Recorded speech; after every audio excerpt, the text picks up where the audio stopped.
Hey everyone, welcome to BSR Sports Talk here on BostonSportsRadio.net. I'm Aashish Sharma with Brian Roach, and we're going to be talking about the Houston Texans at New England Patriots next week in the AFC Divisional Round p.m. in Foxborough on Sunday. Brian, this is going to be a really good game, and hopefully it's slightly reminiscent to what happened on Monday Night Football a few weeks ago. Yeah, I don't expect it to be that much of a blowout. I mean, what was it, 42-14, Something right? like that, yeah. So basically the Notre Dame-Alabama game that happened last night. So Yeah. something along those But lines. yeah, I expect a better defensive showing from Houston. So Yeah, well, here's the thing about the Houston Texans. They've been struggling, although they got the win last week against Cincinnati. After an 11-1 start to the season this year, they've dropped 3 of their last 4 games and essentially just limped into the playoffs. And even the game that they won against Cincinnati, as you mentioned off the air, that doesn't really have a great defense, they struggled. They only put up 19 points, and Matt Schaub really didn't seem to be himself. yeah, I mean Matt Schaub really he completed 76% of his passes, but he threw them less than 10 yards. So he was throwing short passes to like Owen Daniels. He wasn't really looking for Andre Johnson that much. I mean, Andre Johnson's first catch I think happened in the second half or like the second quarter, and it was like for 20 yards, and that was basically it that you saw from Andre Johnson. I mean, he had a few other catches, but it was basically short passes either to like Owen Daniels or to Arian Foster. Right. No, I think that obviously this isn't going to be the same outcome, in terms of the difference in score as it was on Monday Night Football when the Patriots basically just thrashed the Houston Texans. I think it'll be a little bit closer. I think it's going to be a relatively high-scoring game. But you have to keep in mind now that the Patriots, by getting the second seed, getting that first-round bye, they had a lot of guys that were injured, are now well-rested. They're playing at home, something that wouldn't have happened if they had finished with the third seed in Houston and got the 2. And as a result, they have an extra week to game plan for the Texans. So I still think that the Patriots will come out on top in this one. I'm thinking something like 31-27. But let's go on now to the keys to the game on how the Patriots can win against the Texans. And again, back to Matt Schaub. Don't let him get into a groove, because even though he had a bad game in Cincinnati or, statistically wasn't, lighting up the stat sheet, if they can, this is a guy that can still put up some points quickly. So if they can get him on the ground, keep him uncomfortable in the pocket, they have a pretty good chance on defense of disrupting this high-powered Houston offense. Yeah, just make sure that he doesn't throw the long ball. Like, make sure like the run doesn't set up the pass, and that the pass doesn't set up the run. So like making sure he can't throw it deep past the cornerbacks, which has been a really poor spot on this defensive team, especially with Talib and Dennard hurting and McCourty being placed there when he's better suited for safety. Right. Yeah, no, exactly. And I think, if they can get to Schaub, if they can contain Arian Foster, remember in the Monday night game that Foster came to New England, he had something like 46 yards in that He game. had exactly 46 yards, and he had a garbage touchdown, but, I mean, you can't expect the Patriots defense to keep him only at 46 yards. I mean, it is a strong run defense, but it's not strong enough to keep someone like Sure. Foster, who can have 150-yard games, to under. I'd say he has like 90 yards. That's what I think that he'll probably have, but that would still be Right, and they just enough to limit the Houston Texans attack. Right, yeah. Last week against Cincinnati, he had 140 yards rushing with a touchdown, and as you said, but can't be expected to hold 50 yards or fewer. He is one of the most explosive running backs in the NFL. He is going to get his yardage, but they need to make sure that they do contain him somewhat and try to get after Matt Schaub. And the last thing that I think that the Patriots really need to look at is J.J. Watt. I mean, he had 20 and a half sacks this season. So, I mean, that was one of the top. He was one of the top, along with Aldon Smith, and of the 49ers, right? Aldon Smith, right? Yep. I think Aldon Smith was tied with him or finished second. I'm not sure exactly how that finished out, but yeah, they were the top 2 sack leaders in the NFL. Yeah, I mean, the Patriots were able to contain him with their offensive line last time. I mean, maybe he'll get 1, maybe 2 sacks on Brady, but Brady's pretty mobile in the pocket. He's probably the most agile quarterbacks that doesn't run the ball that much. Hmm. So Yeah, and I think the last thing that the Patriots really need to do is go back to that hurry up offense. They just seem to underutilize it at times, which can be frustrating because it just throws off other defenses. It doesn't allow them to make substitutions. It gives them very limited time between plays to rest. So I think, especially with Gronkowski coming back, Hernandez back now, some other weapons like Wes Welker and Brandon Lloyd, with this potent offense that New England has, if they can utilize the hurry up offense effectively, especially with other tools and resources out of the backfield like Danny Woodhead, in addition to Stephen Ridley and Brandon Bolden, I think that's going to be perfect for this team. yeah, I mean, I I see the Patriots using it like they use it when they need to get in rhythm, like not to start off a game because they like to find their rhythm like slowly. It seems like they don't want to just like go into that and get used to it and then not be able to slow the time down and go into the like huddle. Like I see the like Bill Belichick likes to communicate with Tom Brady and vice versa. And I see it as the huddle is something they rely on, but they don't need to rely on to get down the field. But I think they should start out with it because it helps them like focus as a team on like what they want to accomplish.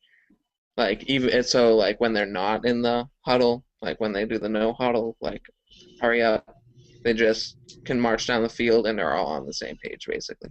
Right, right. And lastly, just limit the turnovers because Ridley over the last few weeks has had trouble hanging onto the football. Tom Brady uncharacteristically has thrown a few picks. I think he was pretty clean in the last game that they played, but he threw two picks in two separate games, Miami and I think again Jacksonville. So if they can limit the turnovers, the Patriots are now outstanding turnover differential this season, plus 25, which is mind-boggling that they were able to get to that. But if they can limit the turnovers and take advantage of takeaways, obviously that's another reason that they can overcome Houston Texans at home. Yeah, I mean, look at what the Ravens were able to overcome: 2 fumbles by Ray Rice, and like even they were able to overcome the bad turnovers. The Patriots offense is able to get over these type of turnovers, even like say like a botch like kickoff return or something. I don't think that's happened in a while for the Patriots because they use Wes Welker now and he's very good with the ball. So I mean, it's it's going to be tough. Like I think the Houston Texans like special teams is pretty good and their defense is pretty good, but I think it'll be a positive turnover differential for the Patriots again. Right. Now let's switch gears a little bit. I want to talk about the notable players that will be playing in this game that are banged up. We know for sure that Gronkowski will be available. He has that broken left forearm that he was playing last week with a cast. Ninkovich got hurt last week, but he is expected to play despite that hip injury. We don't know about Dennard, who's out with a knee problem, and Talib, who hurt his hip against the Texans the last time these two teams met. But if Gronkowski and Ninkovich are a go, that's obviously a huge boost for this team, both offensively and defensively.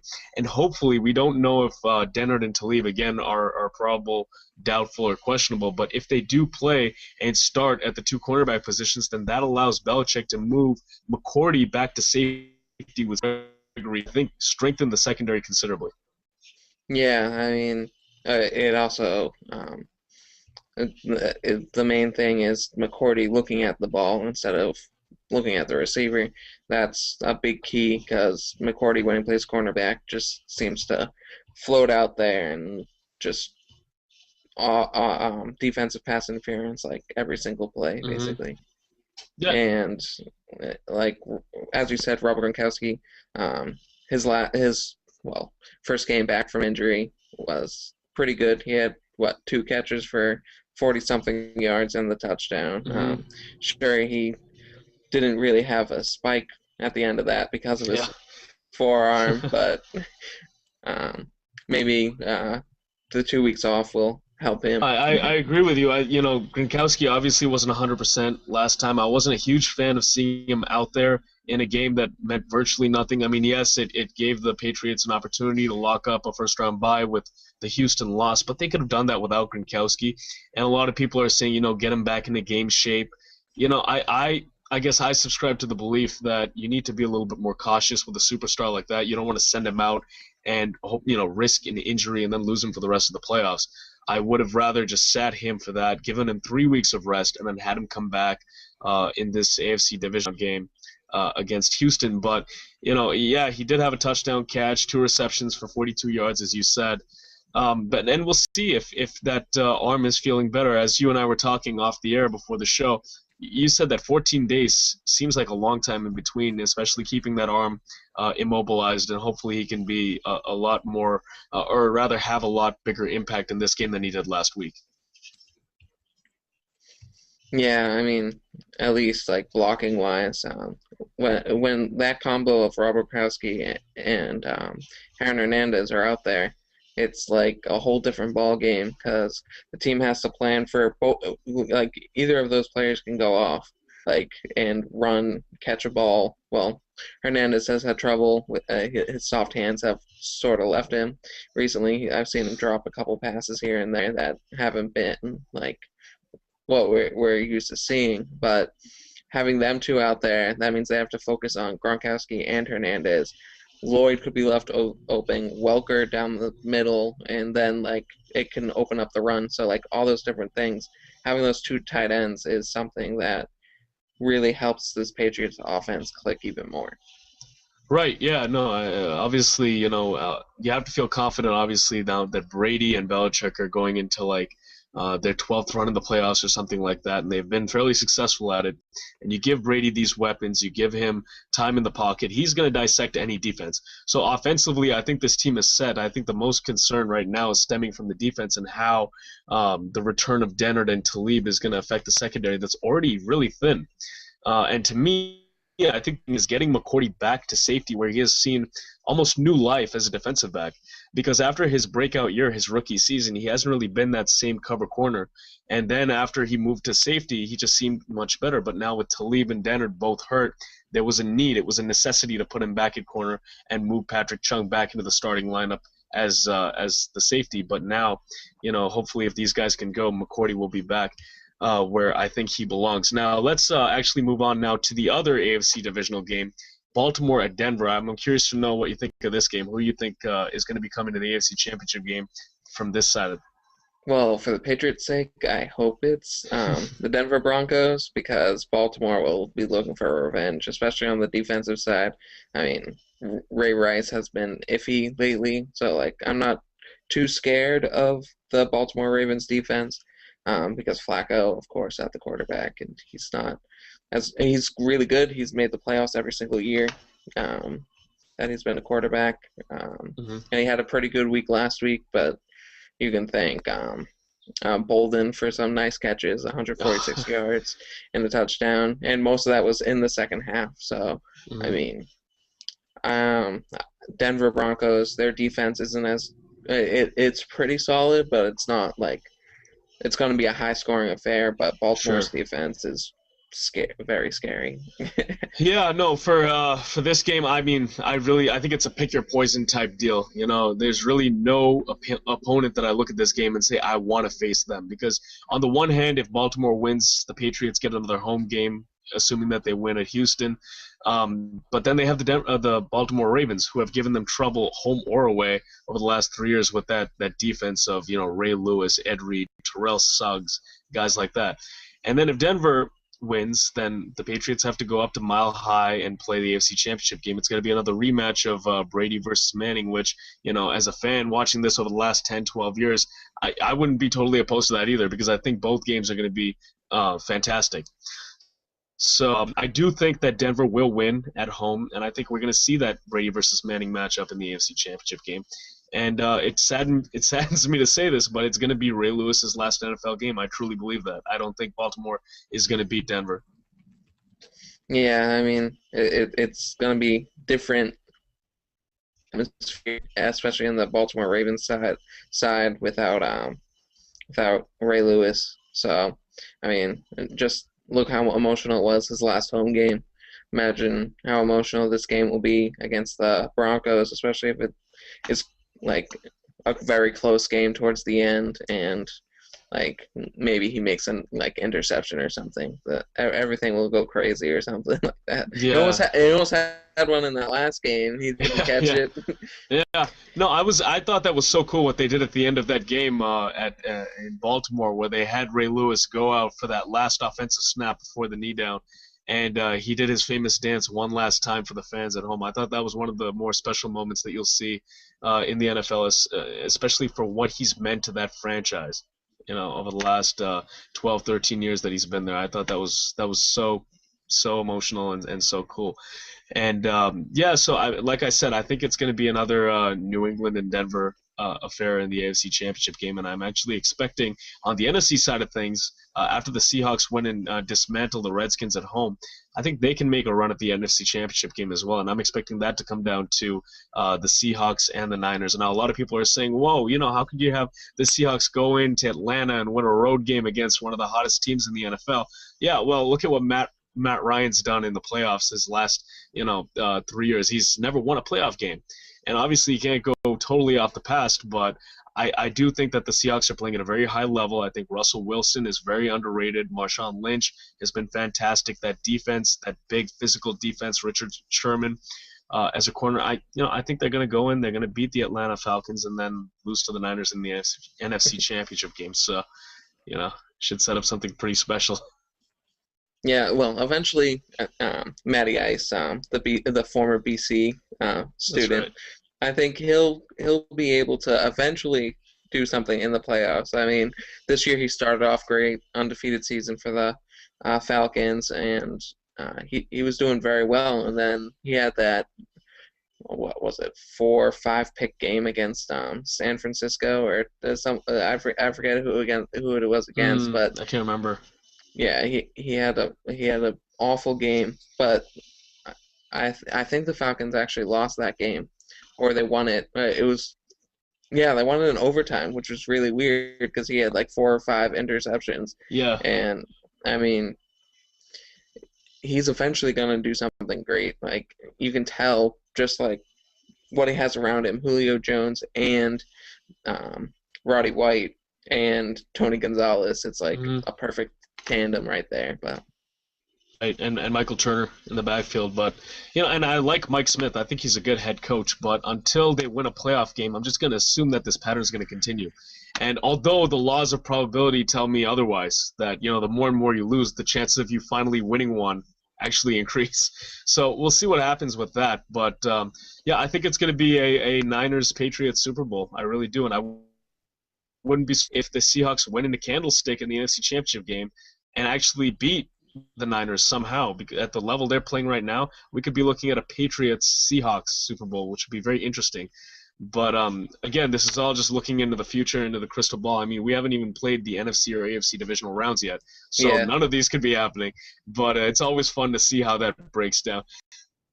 Before we go, let's actually talk about MVP. I know there's been a lot of discussion about who's going to win the MVP, and at this point it looks about like a 2-horse race between Peyton Manning and Adrian Peterson. I'm curious to get your assessment of who you think should win the MVP this year.